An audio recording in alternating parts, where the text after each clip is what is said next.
What is the Buffett Rule? The Buffett Rule is a principle of basic fairness. It's the principle that millionaires shouldn't be paying a smaller share of their income in taxes than people below them on the income scale. So President Obama named the Buffett Rule, of course, after billionaire investor Warren Buffett.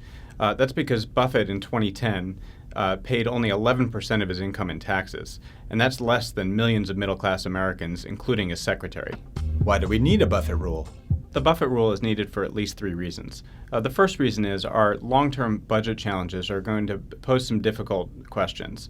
And I think the fundamental question is, are we going to reduce the deficit exclusively by cutting programs and services for the middle class and the entire American people, as we've done so far, or are we going to ask the wealthy to contribute as well?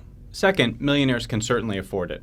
The after-tax incomes of the top 1% of the population on average have grown by 281% over the last 3 decades. That's about 10 times as fast as the incomes of people in the middle.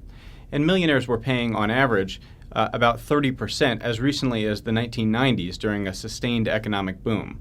So restoring taxes to those levels is not a huge imposition. Third, the Buffett Rule will help restore people's faith that our tax system is fair, or at least not grossly unfair.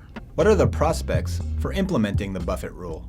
President Obama has framed the Buffett Rule as a guiding principle of tax reform. That is, he believes the tax code needs a fundamental overhaul to cut out the loopholes and end the special rules that have resulted in millionaires not paying their fair share. Recently, Senator Sheldon Whitehouse of Rhode Island and several other senators introduced the Paying a Fair Share Act of 2012. That bill takes the principle behind the Buffett Rule and turns it into a rule of the U.S. tax code, and it'll require that millionaires pay at least 30% of their income.